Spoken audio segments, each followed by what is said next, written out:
Oh, I got your attention. Smartphones are good for other things too. Good morning, I'm Randy Graves. It's my pleasure this morning to introduce the first of our two speakers, Dr. David Dalling, Dean of the GW School of Engineering and Applied Science. Dean Dalling came to GW in the summer of 2008 from the University of Texas at Austin, where he served with distinction as the Associate Dean for Academic Affairs and as the Joe C. Walter Jr. Professor of Aerospace Engineering and Engineering Mechanics. Prior to joining UT, Dean Dalling spent 6 years as a researcher and lecturer at Princeton University. He earned his undergraduate degree and PhD from the London University and spent 3 years studying at the prestigious Von Karman Institute. A personal note here, I hope all of you had a chance to see the amazing transformation that's going on within the School of Engineering under Dean Dalling's leadership as he reinvigorates the personnel and programs, looking forward to hopefully in the next 2 years at some point occupying a place in the new Science and Engineering building. So with that, please join me in welcoming Dean David Dalling.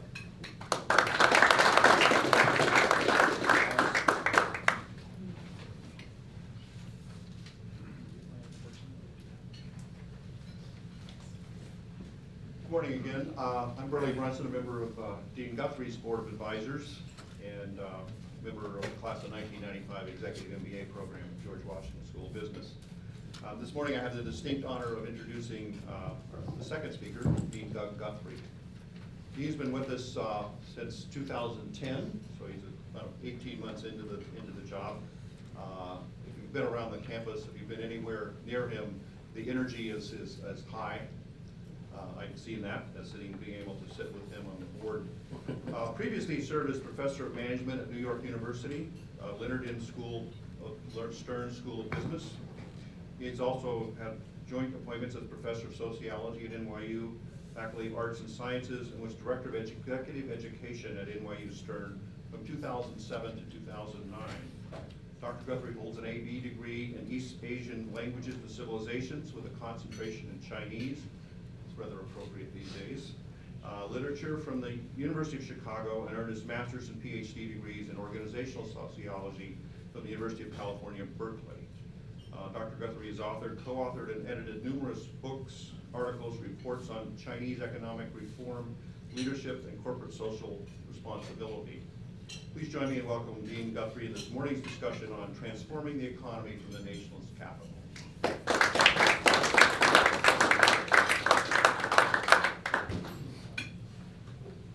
Good morning. Can everybody hear me? Yes, at the back? Nobody's saying anything. I guess they can't hear you. They can't hear. Yeah, Okay. there you got it. Well, good morning again. Just for the record, who is a business school alumnus and who is an engineering alumnus? Could you just raise, if you're business, could you just raise your hands? Okay. I'm just trying to fathom out, at least from my perspective, whether I should use any technical language from engineering, so I'll skip it. Here. Today, I wanted to speak a little bit on the role engineering's going to play, or will play, is playing in the economic recovery, and what the School of Engineering and Applied Science here at GW is trying to do to educate future leaders in the area. I have 3 things on my agenda to say something about. I'm going to try and go quite quickly because I think last time we found the interesting thing was the question Q&A after what we had to say. What is engineering? What do engineers do? I think there's a lot of misunderstanding out there, and I'll be very brief about that. I also want to say a few words about whether the current climate about engineering, about science, about technology in the United States and in the West is really as bad as I think the news media and a lot of other sources tend to make it out to be. Because I think if you stand on the street corner out here and ask anybody walking into the mall, they'll tell you China's eating our lunch, innovation is dead in America, and is it all over? And I beg to differ with that. And then following that, I want to say a few words about what the US ought to be doing with respect to engineering, with respect to innovation. So a big disclaimer, I'm no expert on any of these topics. So all I'm offering is a personal opinion, and so you are perfectly free to stand up at the end, as happened once in a presentation I gave when I first came to the United States. A distinguished professor stood up and said, "Young man, I don't believe a word you said." So you should certainly free to say that at the end. So what is engineering? If you go to the Bureau of Labor Statistics, you can get a whole paragraph on what an engineer does. And I think it's really out of date, and I'm not going to read it. I'd like you just to think about the following. You flick a light switch, the lights come on, right? You turn on a faucet, you get clean water, you can drink it.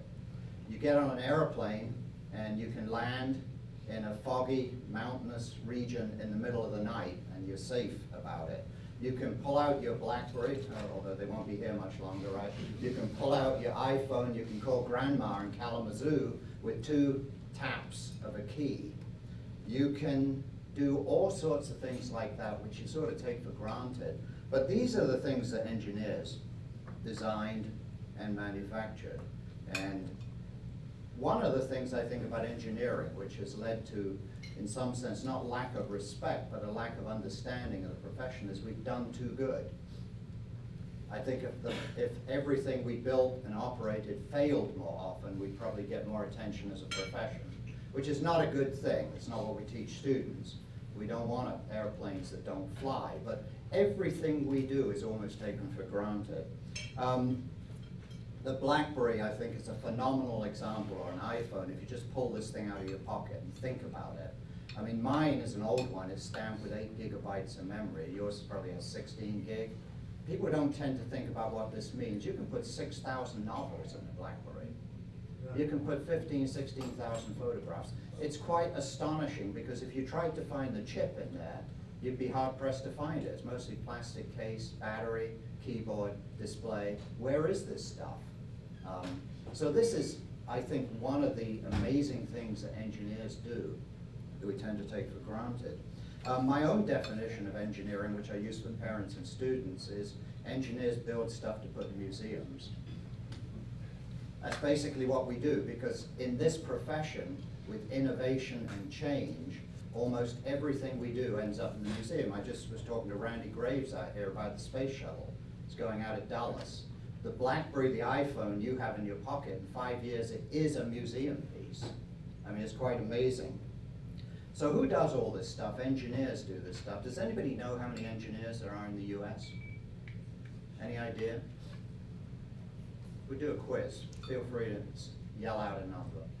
500,000. 500,000. Well, it's difficult to get at it, but the claim is somewhere between about 1.6 and 2 million working engineers. Just to give you a feel for production, I'm a quantitative person, so I wrote down a few numbers. In 2010, we graduated 78,000 bachelor's candidates across the United States, 82% male. That's not a good thing. There was 43,000 master's degrees, 23% were women, 9,000 PhDs, 23% women, and computer science produced about 8,000 bachelor's degrees a year. Now, the other interesting thing, which we could talk about, but we won't, is that we give out about a couple of 100,000 H-1B visas. We import a very large fraction of the technical talent that we use. It's been going on for forever. Whether it can go on forever, I think, is an interesting question. We shall see. But I think the US would be in serious trouble if it can't import a good fraction of its technical talent. Let's talk about this doom and gloom about the engineering profession a little bit. Let me read something from a newspaper a few months ago, because there was a phrase that I'm going to come back to. It says, and Doug's comments will feed into this, China benefits as a US solar industry withers. I think it was First Solar I saw in the papers a few days ago is laying off thousands of people. Then there was the Solyndra issue 5 or 6 months ago with the $500 million loan and so on. But I quote from this article, it says, the bankruptcies of 3 American solar power companies in the last month have left China's industry with a dominant sales position, almost 60% of the world's production capacity, and rapidly declining costs. Then the article says some American, Japanese, and European solar companies still have a technological edge over Chinese rivals, but seldom a cost advantage. I want to come back to that technological edge cost advantage in a minute, okay? Let's have a look at more doom and gloom. Has anybody heard of the Information Technology and Innovation Foundation in Washington? Are you a member of it before I badmouth it? Yes? You are? Really? Great. I'll tone down my comment then, but in 2009, they came out with a, let's see, a sort of survey on innovation and competitiveness worldwide. You probably, did you participate in that? Or maybe afterwards you can answer questions if I get it all wrong. But they found, and this made big headlines because there was in a lot of web feeds from engineering, professional engineering societies around the country and around the world. They said 5 other nations have pulled ahead of the US in overall innovation and competitiveness, and we are falling behind. But you know, all the headlines were about simply that. There was very little mention of who the other 5 countries are and whether this is meaningful. Does anybody want to guess who the 5 countries were that are pulling ahead of the United States? Korea. Good. South Korea. Keep going. There's 2 countries in Europe. Yeah. Sweden, Sweden. Luxembourg, Denmark, South Korea, and Singapore. And incidentally, in this survey, China ended up 33rd and was ranked behind Slovenia, Slovakia, Latvia, and Malta, which I don't believe any of those 4 at the moment are a severe threat to US competitiveness. But you know, is Luxembourg a threat to us if people thought beyond that headline? Does anybody know anything much about Luxembourg? It's 1,000 square miles. It's 10% the size of New Jersey. The GDP is 41 billion. Very roughly, 41 billion is 30 days revenue at ExxonMobil. Okay? And if you look at the latest reports for Apple, I'll come to the moment, that's 3 months revenue for Apple. So I don't really care how innovative Luxembourg is. They are not a threat to the United States. South Korea is another story. South Korea is the same size as Virginia, area-wise. It's got 6 times the population. Its GDP is $1 trillion. It's about 14th of the US, but it's twice that of Virginia. They've got Samsung, LG, they've got Hyundai, Kia. Those 3 companies had revenues of $1/3 of $1 trillion. So there might be something that we could learn from South Korea. Samsung is now beating out HP. Hyundai, Kia is 4th in the world after Toyota, GM, and Volkswagen, and it's ahead of Ford. I don't know if you ever remember the Hyundais that were on the road about 10, 15 years ago. It was sort of like the Yugo, right? The modern version of the Yugo. Does anybody remember the Yugo? Did you have one, Randy? But anyway, in 10 years, look at what has happened, and you have to ask yourself, well, how did that happen? And I'll come to that, at least my comments on that in a moment. Another question about looking at this competitiveness issue. What about China? This is a question I ask a lot of people around GW when I give sort of talks on what is the engineering school doing. And I get surprising answers. Does anybody want to answer this question? What, of the world's manufacturing, what dollar volume of it comes out of China as a total? So anybody want to guess as a percentage of the world's manufacturing? 60%. 60% up here, and you said 10. Anything? Do I do the auctioneer's thing? Do I 53, 55, 58, 58, do I hear 61, 61? No. The gentleman in the front is not correct, but that is a very commonly held opinion, and you've underestimated it. In 2009, it was 18% for China, but it was 20% for the United States. Now, the interesting thing is you go back to 1970, it was 1% for China and 26% for the US. And in 2000, it was 8% for China. In 2009, it was 18%. So they went from 8 to 18 in a decade, which is pretty astonishing. But you know, International Monetary Fund, if you believe the numbers, because they differ from other people's numbers. I don't know if you ever look at World Bank, IMF, and other State Department, they all come up with different numbers. Per capita income in China is about $7,000. Here it's not far shy of 50,000. So they have a long way to go in raising up the whole economy to the level that we are at. Let's have a word or two about innovation. Now, you can't claim, and I would never do that, that patent production equals innovation. But it's certainly, it's a necessary condition, but it's not sufficient, right? That you own the IP or you create the IP or you certainly register it, but it doesn't mean you generate wealth. But just for the record, USA, China, and Japan generate around 250,000 patents a year. And there are only 4 other countries in the world generate in excess of 10,000 patents a year. And that's France, Germany, UK, and Russia. So there's not a lot of sort of competitiveness out there in terms of those pure numbers. What about exports, worldwide exports? They total about $15 trillion annually. And the top 4 countries are responsible for 40% of that. And by the way, the EU is still ahead of China in terms of exports. Top 10 countries are responsible for 50% of that. The top 4 are China, this is the order, China, Germany, United States, and Japan. And you might wonder how Germany is in there, because Germany has about a quarter of the population of the US, has 5% of the land area, and a quarter of the GDP, but they're exporting more than we are. Most of their exports are high-tech products. So what do we, oh wow, that's an interesting one. Is that from the Innovation Center? Yeah, Oh, that was- innovation from Motorola. Okay. But let me ask a question. Yes. What is the US export? We export about $1 trillion worth of goods. What do you think is in that? How much is agriculture? It's a good part of it. It's about $100 billion. But what about high-tech exports or reasonably engineered exports? 500 billion. So high-tech exports exceed agriculture by a factor of 5 to 1 for the United States.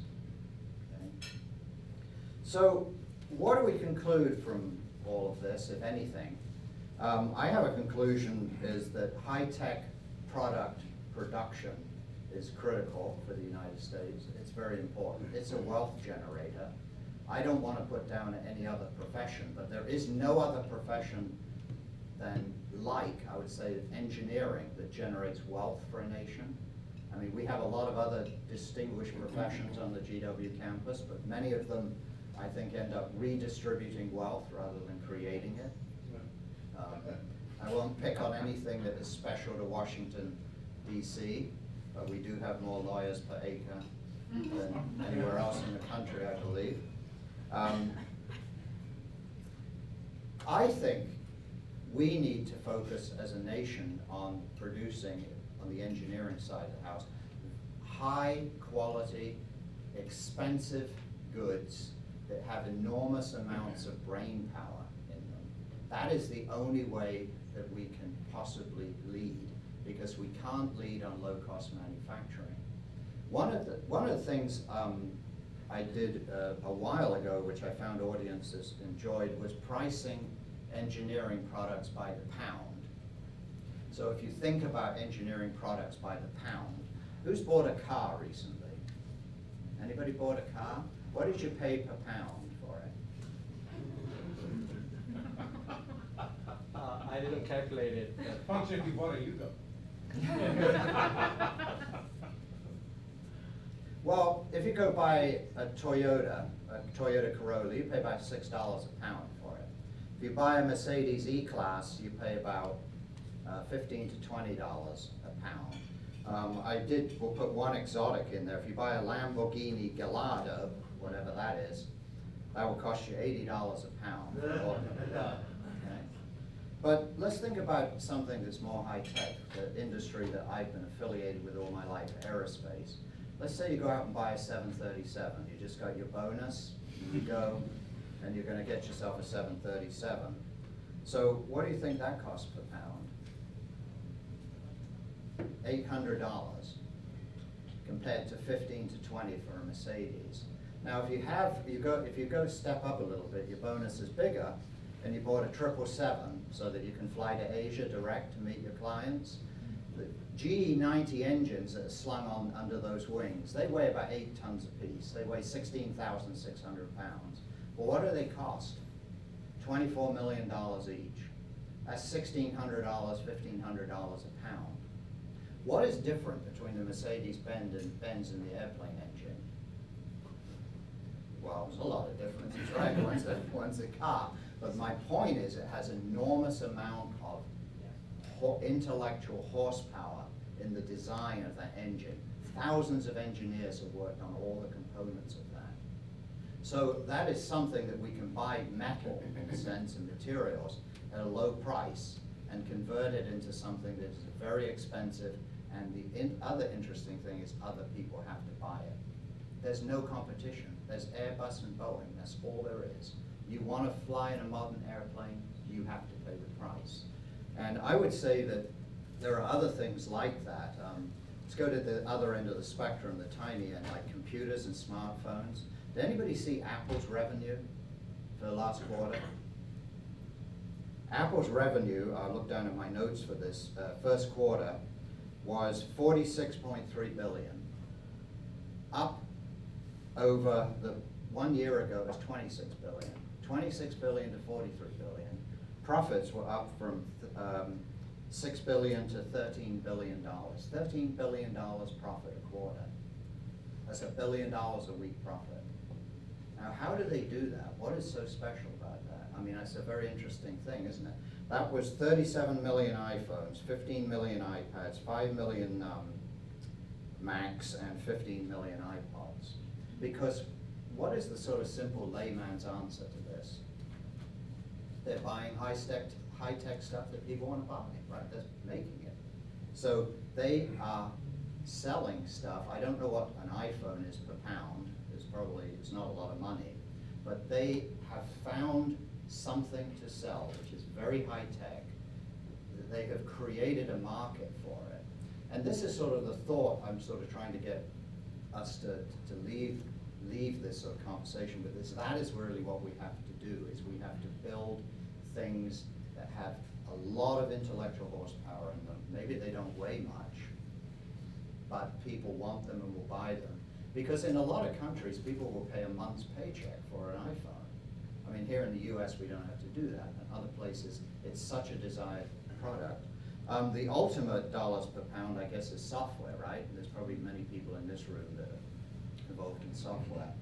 I noticed in the first 18 months when Windows 7 came out, Microsoft sold 350 million licenses. What a ripoff.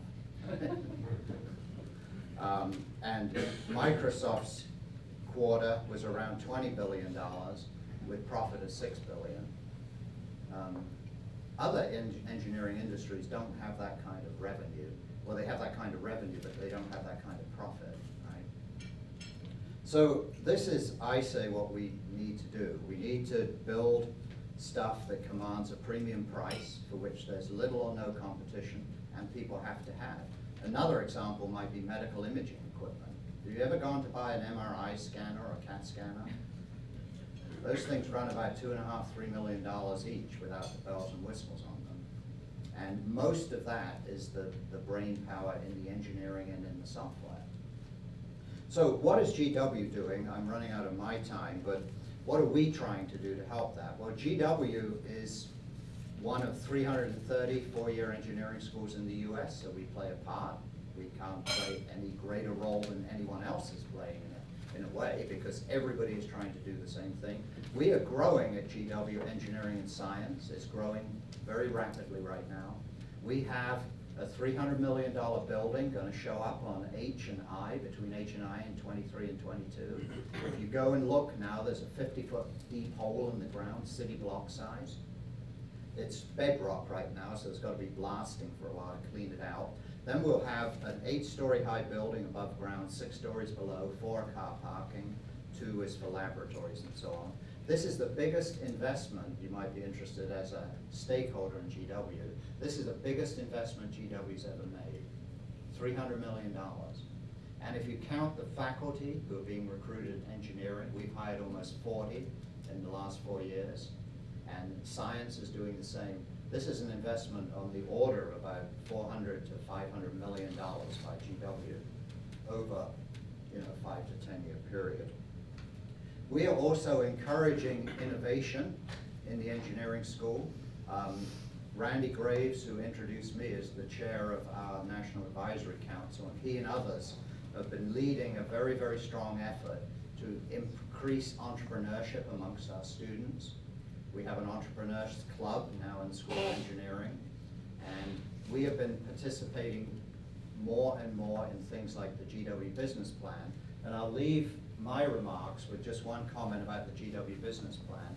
This year, there were 144 teams entered the GW business plan, and guess who won? A team from engineering. Sorry.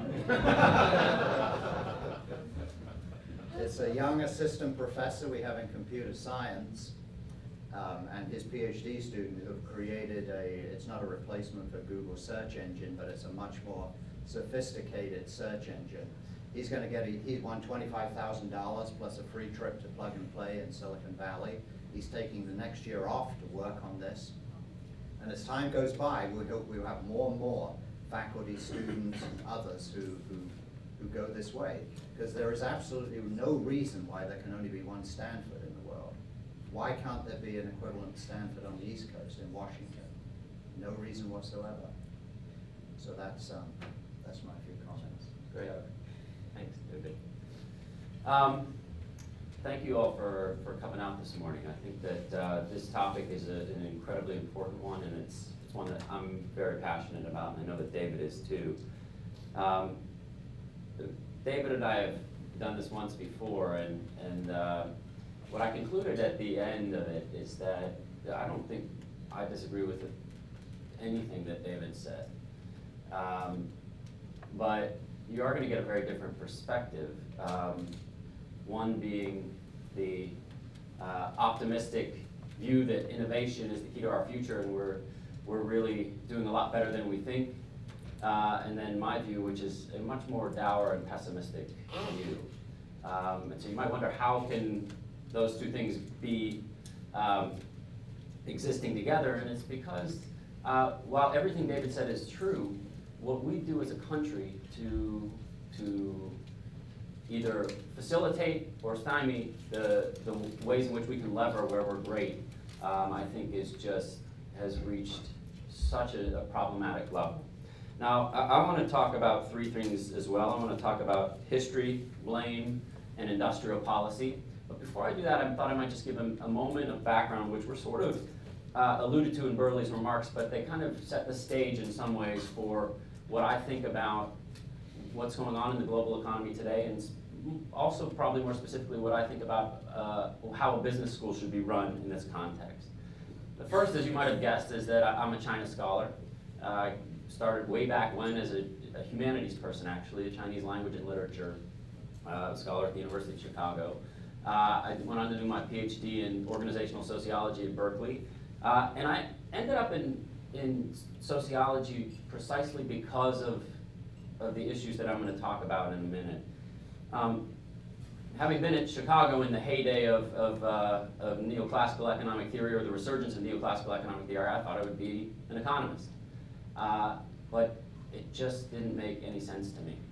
And it not only made very little sense in terms of what the assumptions were, but it made very little sense in terms of how disembedded the ideas were from the rest of society. And I'll say more about that in a minute. But what that leads to is a very basic thing that I'd like to just mention here as an overarching viewpoint, which is that I fundamentally believe that markets are political, social, and cultural systems. And we have to actually understand, particularly the political economy aspects of what it is that we do.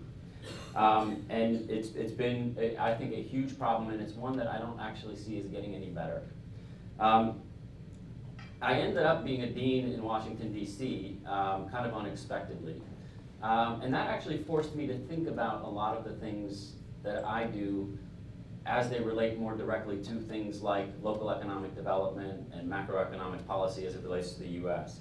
And so I started to think a lot more about the things that I know about investment and economic development in China as they relate to us in this country. And so it's been a lot of fun over the last 2 years to really kind of engage in those sorts of questions and understand what we're doing. But it hasn't made me more optimistic, unfortunately.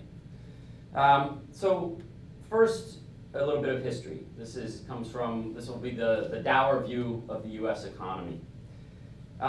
We are locked in a tragic ideological war that has very little meaning. The idea that markets can actually operate efficiently independent of the state, and the idea that the state is the ultimate barrier to market efficiency is just a ridiculous point of view. It simply is, it's not only wrong and been proven empirically wrong many times over, except for in abstract mathematical models where the assumptions are so tight and abstract that they don't hold to reality.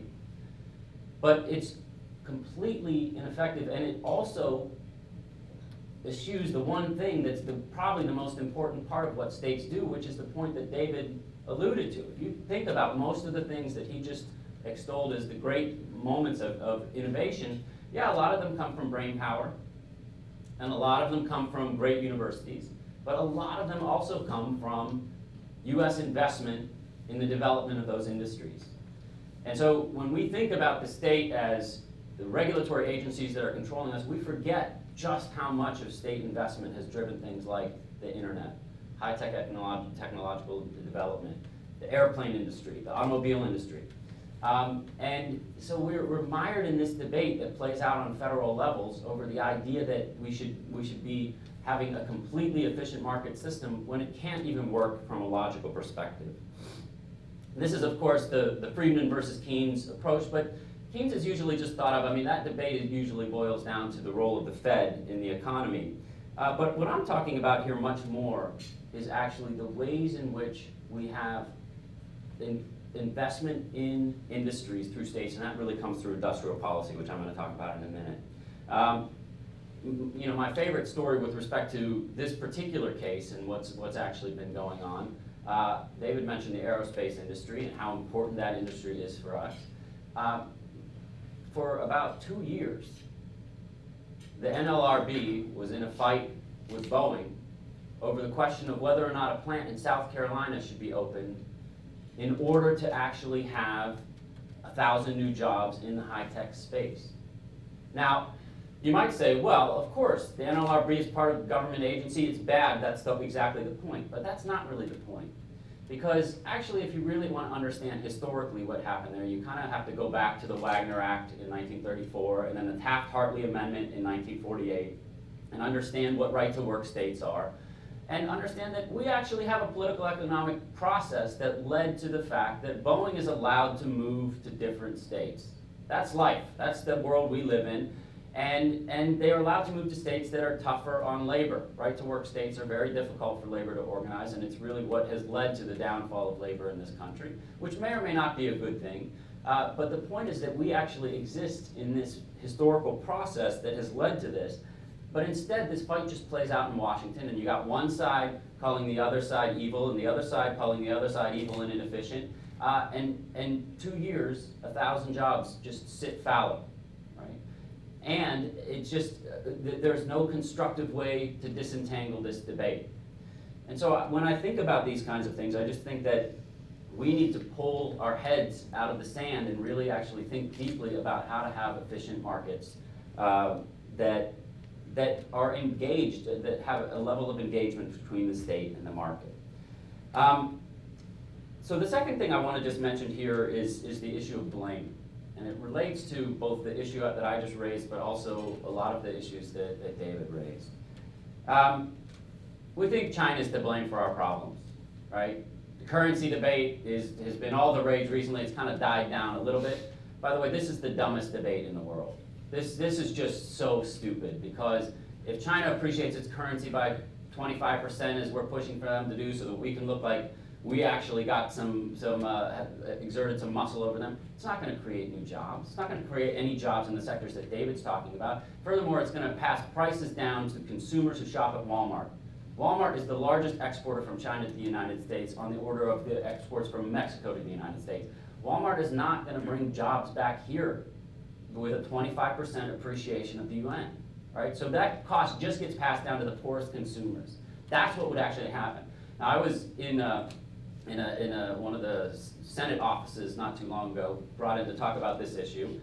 And it's actually an interesting thing in Congress these days. I used to do some of this stuff in the 90s when the IMF and permanent normal trade relation debates were going on.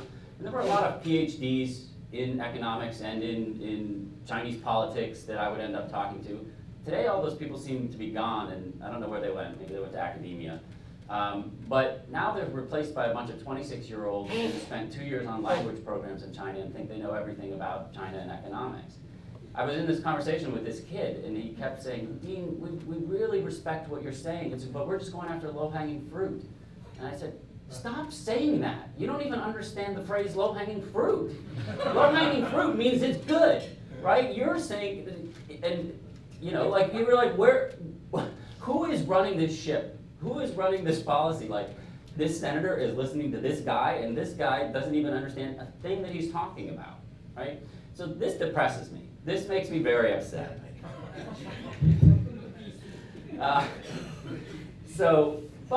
But let's think a little bit more deeply about these policy kinds of issues and what we're doing. This isn't just about the outsourcing labor. That horse is out of the barn, right? Starting in the 1960s, Nike figured out how much, Phil Knight, before it was Nike, figured out just how wonderful it would be if he could produce shoes at a tenth of the price in Japan. And this train left the station. We're not going to get a lot of those jobs back, right? And even if we could change the fact of them being in China, they'll move to Vietnam or Indonesia or wherever else they'll be. But there are other issues at stake here. Let's think about educational policy for a minute. This is another story that just constantly amazes me. And it's not the first time or last time I've heard this, but I was at a company called SwageLock in Cleveland a couple of years ago. I was talking to them about, you know, their China strategy. They brought me in just to help them think through what they were going to do on China. And as I talked to the VP for HR and what they were going to do as hiring strategies, he said at some point, yeah, it's terrible. It's going to be much more expensive for us to be in China with everything we have to do in terms of protecting IPR and everything, but we got to go. I was like, wait. Say that again?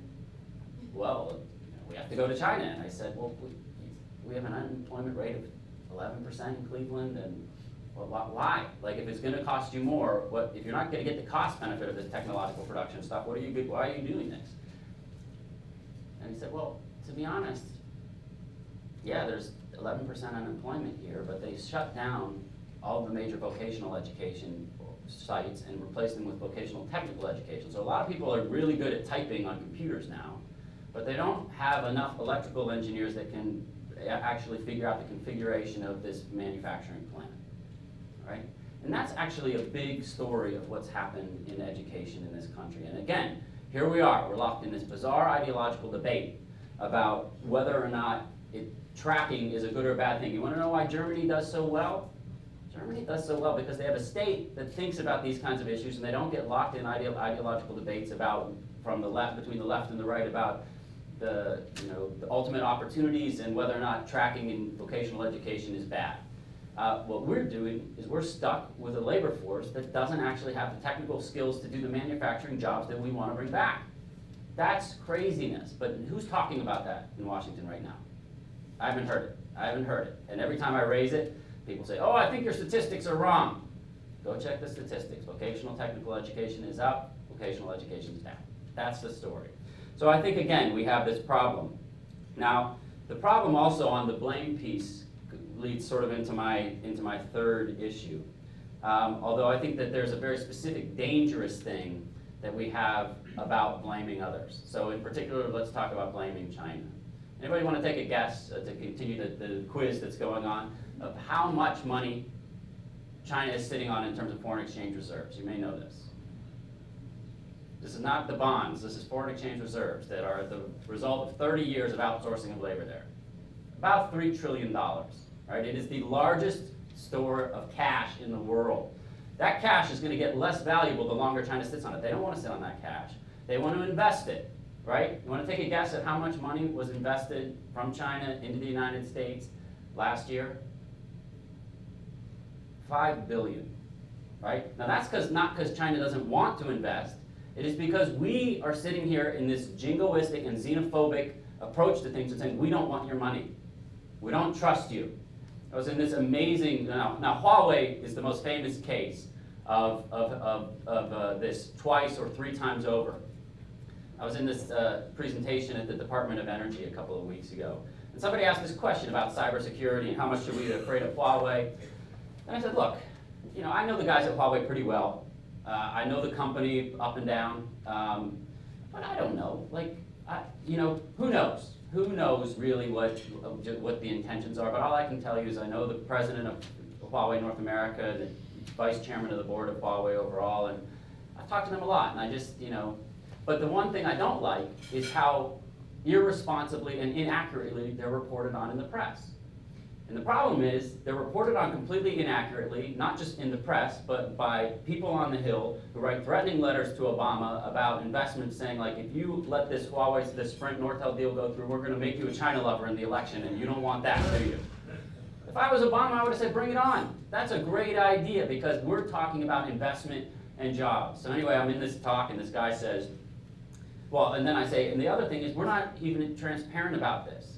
I can't tell you how many times I've been in cocktail parties with somebody from CFIUS and they're like, well, you don't actually know the truth about what that company is. Okay, tell me the truth. Well, I can't tell you, I'd have to kill you if I do.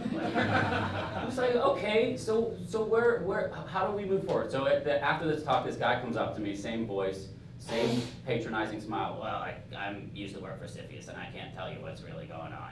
And I was like, why don't you just give me one fact? And I had made a point in my comments. I was like, furthermore, I think most people in Congress confuse Huawei with ZTE. Huawei's private, ZTE is state-owned, right? So if we sell switching technology or allow Huawei to invest in switching technology, it's not the Chinese government. And he says, well, for one thing, you don't know, and he quotes all these statistics. And I said, you're joking, right? This is a candid camera around here, right? You're trying to make my point. He said, what are you talking about? You just gave me all the statistics for ZTE. You don't even know what company Huawei is. And so I find like this kind of behavior just bizarre. I think it's horrible for policy, and I think it's irresponsible for the economic development in this country.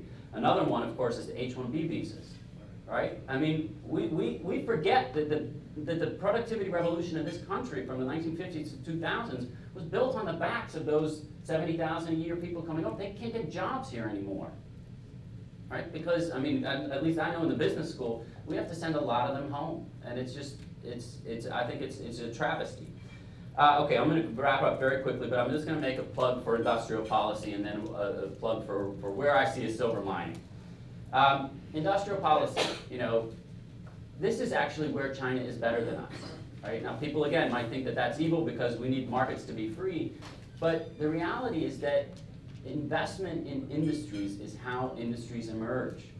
Right? A lot of people in renewable energy, they worry about why is China speeding ahead from us? Why are all these companies, even though we own the technology, why are they going? Why did Evergreen Solar go to Wuhan? Well, the reason is because Evergreen Solar had 1/7 of its bond issuance from Lehman Brothers. And when Lehman Brothers went under, they went to the government and said, can we get some of that money? And they said, no, you're not a financial institution. So they went to the banks who had all the money and said, can we get some of that money? They said, no, markets are too unstable right now, sorry. They went to, then China called and said, you want to come over and we'll give you guaranteed procurement prices and we'll give you a guaranteed loan, and we'll see how things go. So it was either shut down or moved to China. It wasn't like, let's move to China to screw the U.S. economy. Same thing with DuPont. I was talking with Chad Holliday, who was the chairman and CEO of DuPont when DuPont did its last project on photovoltaic arrays. Same story, same story. So, I mean, you hear this over and over again. The problem, a lot of people predict that in developing renewable energy into a viable energy that's gonna produce profits is about a 15-year time horizon. Venture capital takes about a 7-year time horizon, or they want about a 7-year time horizon for exit, right? And so you just, like, you can't get there with tax credits alone. It's just not gonna do it. And so where does that leave us? The final thing that I'd just like to say here, though, is that I do think that there are some positive stories. Since I came here, I've been kind of haranguing the DC government to forget about the federal government. Let's think about local economic development. This is where governments can be more nimble. This is where a lot of action can happen. Virginia has been a great example of that in terms of building this entire area of high-tech development and really, really surging forward in the period of about 20 years.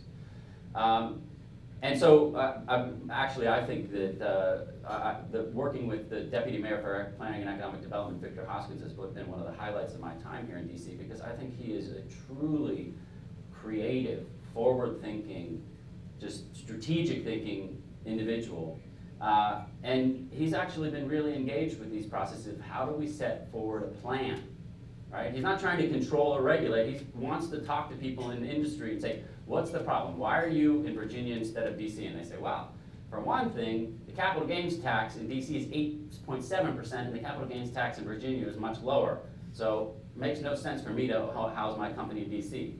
And so Victor says, okay, that's good information. What do I need to do to get the city council to change the capital gains tax to 3%? And then of course everybody says, whoa, whoa, whoa, that's gonna cost us all kinds of money. Well, it's not if you have a sophisticated analysis about how the economic impact of bringing jobs back and the sales tax revenue that comes from that. And so that's the way Victor thinks. And so I think that there are highlights there that I think are very good. The final thing is that there are historical examples of this. I think that there are cities like the city of Pittsburgh that was eviscerated because of loss of manufacturing in the 1960s and 70s. Reconfigured itself. They looked at who is our biggest employer, the University of Pittsburgh Medical Center. What is our biggest strengths? Carnegie Mellon University, University of Pittsburgh. How do we actually leverage that, not just to create more doctors, the redistributive group, but how do we create more jobs in the manufacturing sector? Oh, well, maybe we should develop an entire industry of medical device manufacturing. And actually, if you look at the jobs that have been created in that area under that specialization, it's been brilliant for the city.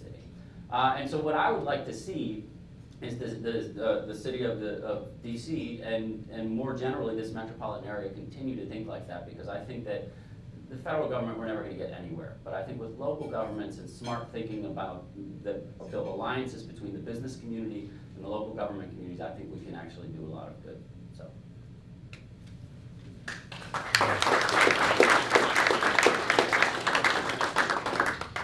Any questions?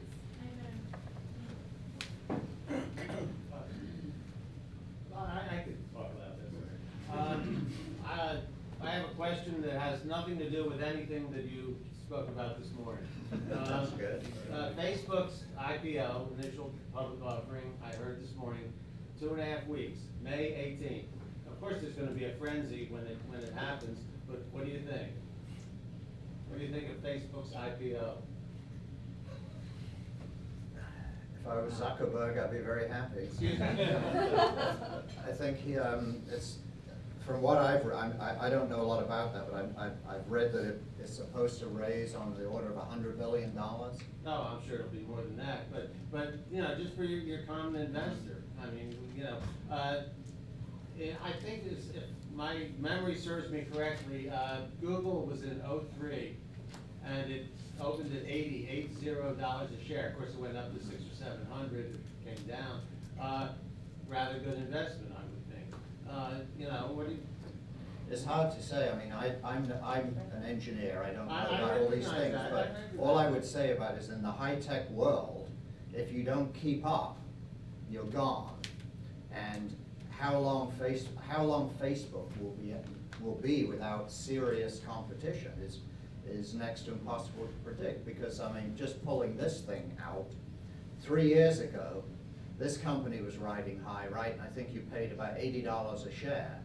If you can sell one today for 10, you're probably lucky. So you've taken an absolute hosing on a high-tech product of three years ago. So would that have been an investment for somebody? I don't know.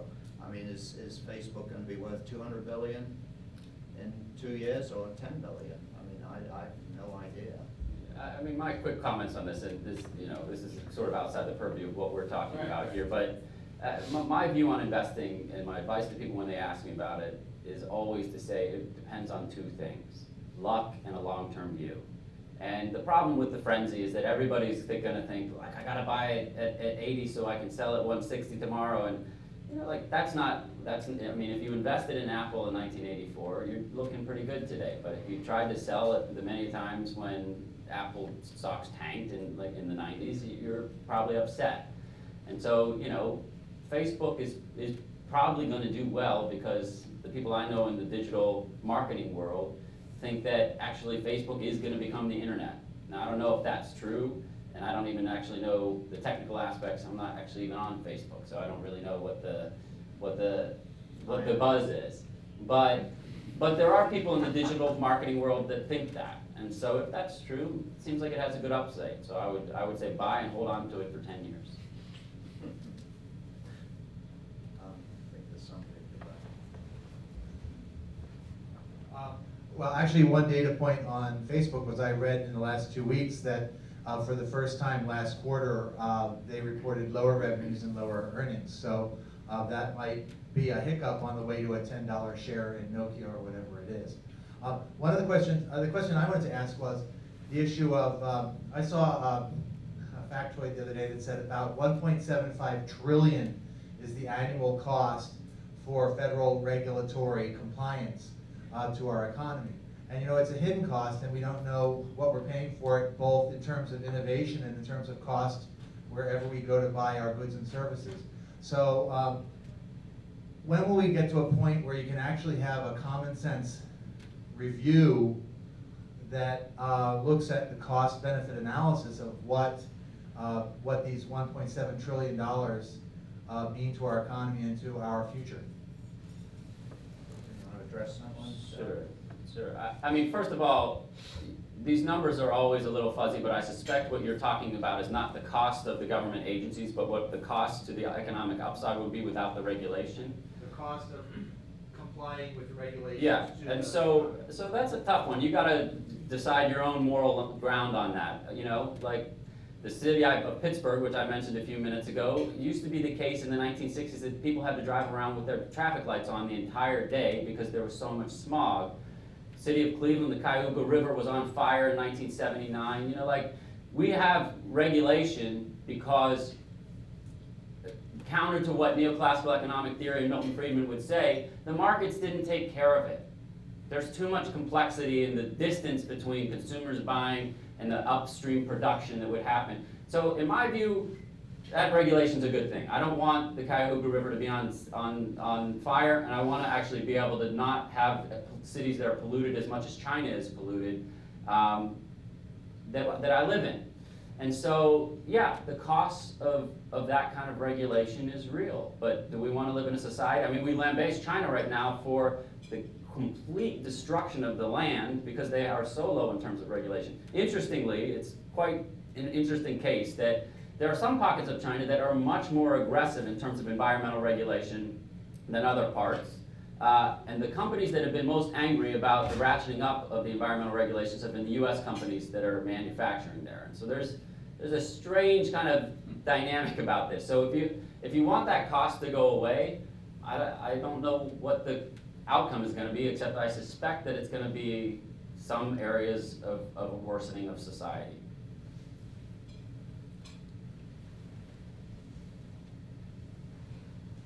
When I compare China and the United States in terms of their management of their economy, I'm struck by what appears to be China's advantage in that they appear to be managing their economy like a corporation. They're taking very, very long views. They have the freedom to make decisions that don't necessarily depend on the consensus of their population. Obviously, we can't do that. Chances are we never would, which makes me think, first of all, whether there isn't a fundamental contradiction between democracy and long-term views in the management of a country's economy.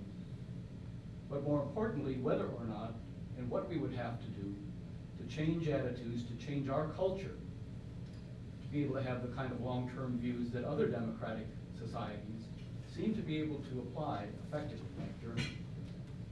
I'd be interested in your thoughts. Just very quickly, and then I'll turn it over to David. I mean, I think that you're mentioning Germany is the contradiction to the first point, right? I mean, Germany manages its country like a corporation as well, and last I checked, it's a democracy. I mean, the problem is our political culture. The problem is not a question of whether or not you can have long-termism when you think about state industrial policy. And I think Germany's the interesting question. We have this red herring, this gorilla in the room that we always talk about, which is the trade imbalance with China. We have an equally large trade imbalance with Germany. I mean, it's just, we just like to target China because they're easy and it gets the American public riled up about it. But the reality is that our problem is our problem. It's about our ability to actually address real industrial things that have 30-year consequences, and you have to really look out in the distance. And we have this ideological debate going on which says anything in which the state sets industrial policy is bad for the market. And it's not long-term thinking. I don't have much to add to that. I mean, that's an enormously complex question. But the result is the result, in the sense that if 5 years, 10 years, 15 years, 20 years now, from our economy is not number 1, but is number 7, 8, 9, 10, whatever it is, will we be willing to adjust the way we do business or not? I mean, it sort of reminds me, when I say that what I mean by the result is that many of you, if you're in the aerospace world, you know for years and years there's always been the battle between Boeing and Airbus, and Boeing taking Airbus to the European court and so on, and the World Trade Organizations and so on, about European subsidies for Airbus, low interest loans or whatever you want to call it, gifts. But in the end, all of that is a red herring, because if in the end Airbus had 70% of the world market, that would be what it would be. And so all of that wouldn't matter. I mean, we can't argue that our way of doing things is better if we end up way down the totem, or we would have to adjust. I think about adjusting our culture. I mean, it goes back to what Doug was saying. The thing that strikes me about the United States, I came here from Britain. You can probably detect my accent, although I sound like a Texan, right? British Texan, is that America's always wants to reduce a complex problem to sort of a very simple thing with a simple answer. And I think that's our great mistake. Like, everybody should go to college and get a 4-year degree. Nobody says why. Why would everybody want to do that? Why? There's a lot of the Abilene paradox in our society, Yeah. unfortunately. Because, I mean, the difference, he brought that up in Germany, is that at least on the technical engineering side of the house, there is an alternative for high school students to enter the sort of engineering workforce in Germany and make a really good living inside of the large companies like Volkswagen and so on. Highly paid, skilled jobs, and they don't have college degrees, and they're respected for that. But here, we sort of have winners and losers. And I don't know if anybody notices this, but when I first came to the US and watched the Olympics on television, I think it was on NBC that year, they would only ever show the gold medal winner. Never show the silver or the bronze, because there's only one winner. And we want to simplify life, and it doesn't work.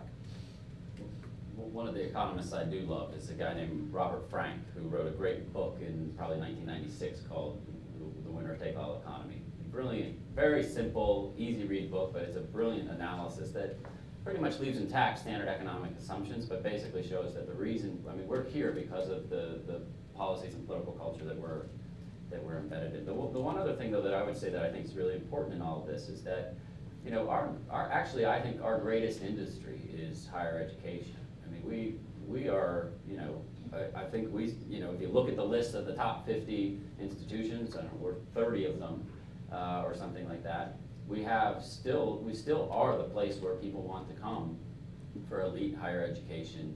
And it is the source of what has produced a lot of these innovations that David's talking about. And so I think that in addition to this kind of thing of the government and the market. I think that, you know, the Silicon Valley model works. I think that it's a powerful thing, and I would love for us to be the Stanford of the East, if that's the model. But Dean Guthrie, you've sort of pretty clearly and passionately laid out your view of the problem. So how does, you have a somewhat unique seat as a leader of an institution like the business school and the engineering school. How do you map out the solution? Because it's one thing to say the problem. yeah. It's another thing to take leadership and say, here's how we solve.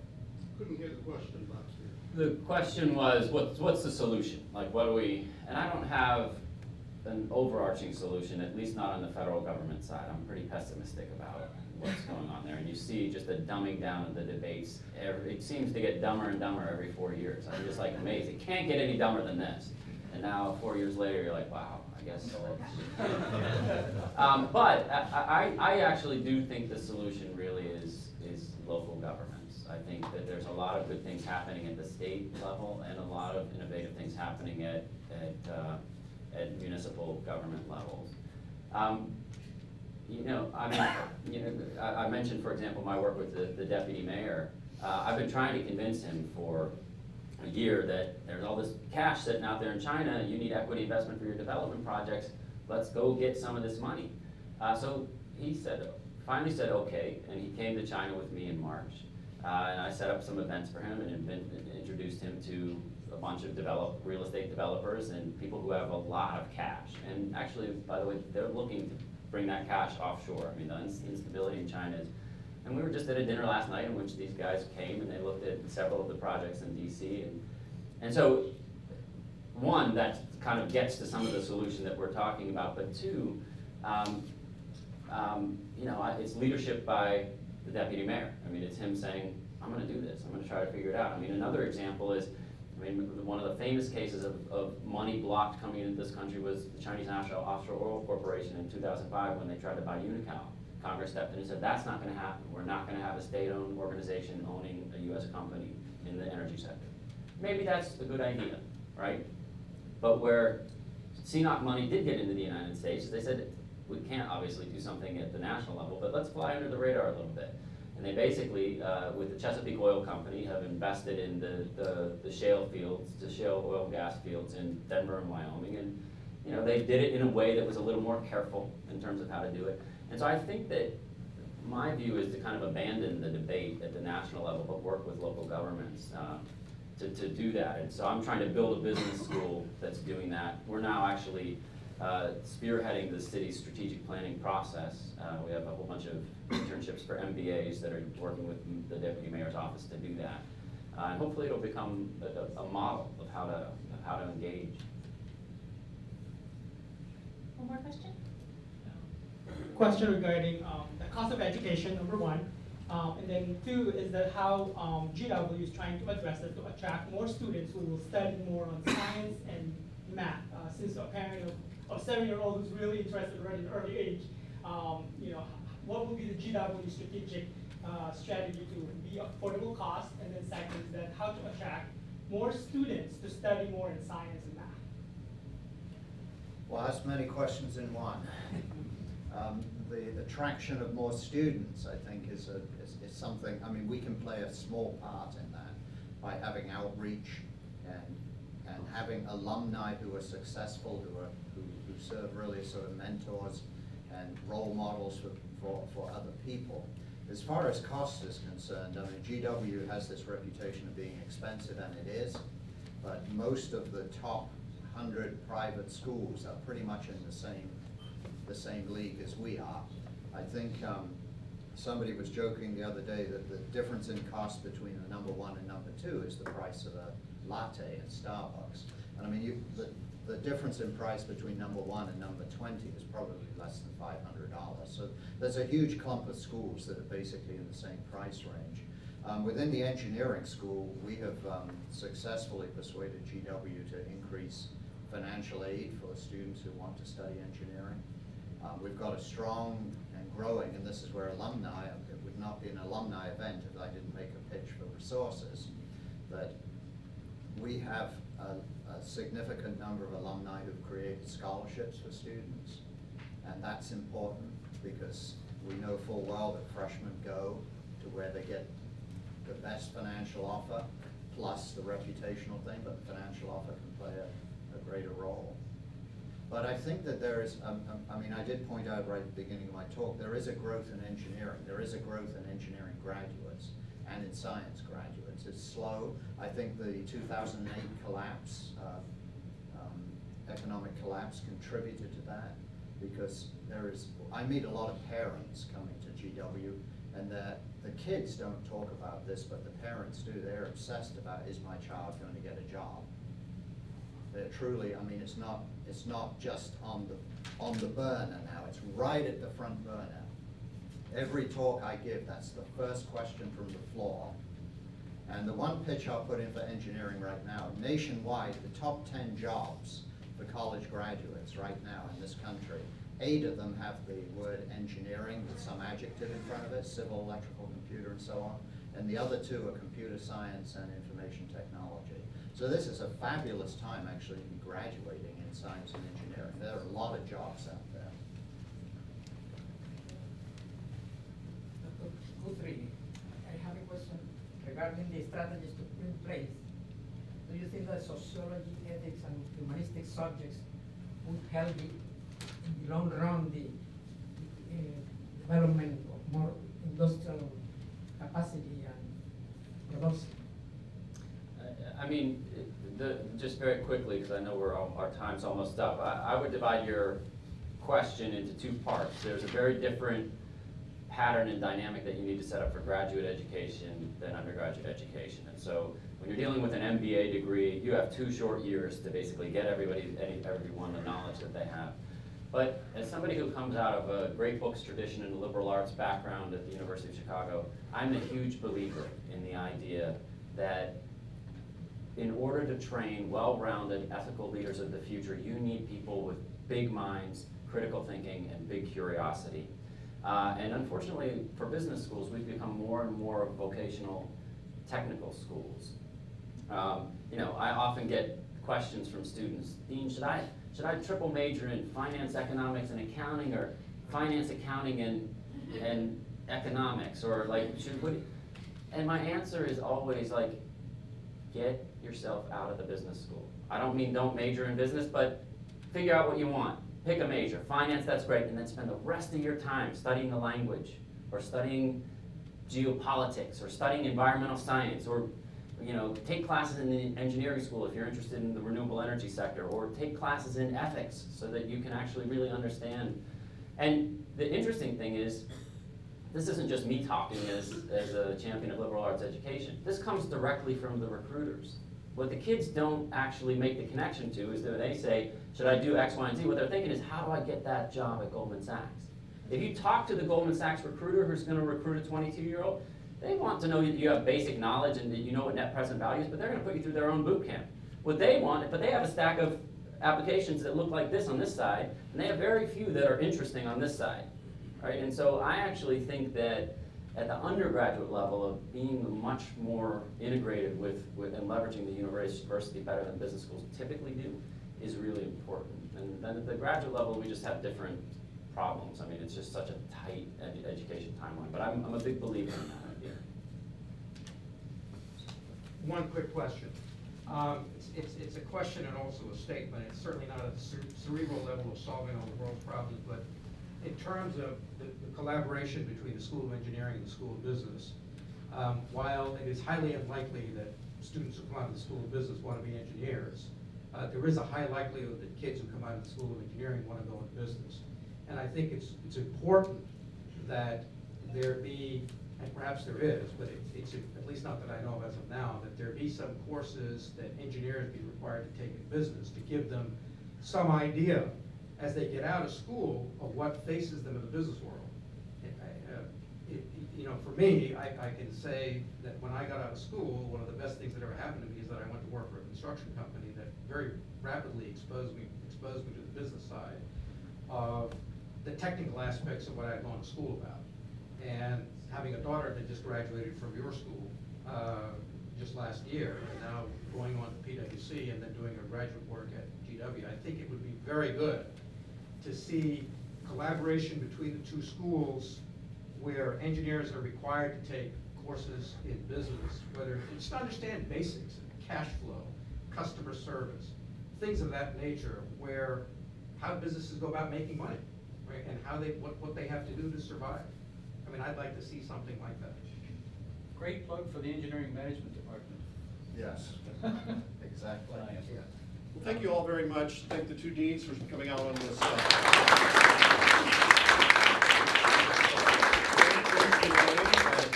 And having breakfast with us, and in a few more minutes, you can, one of the purposes of this is networking. Okay, so you got 30 or 40 people in the room that you probably don't know, so get to know somebody and come back again next time. Thanks.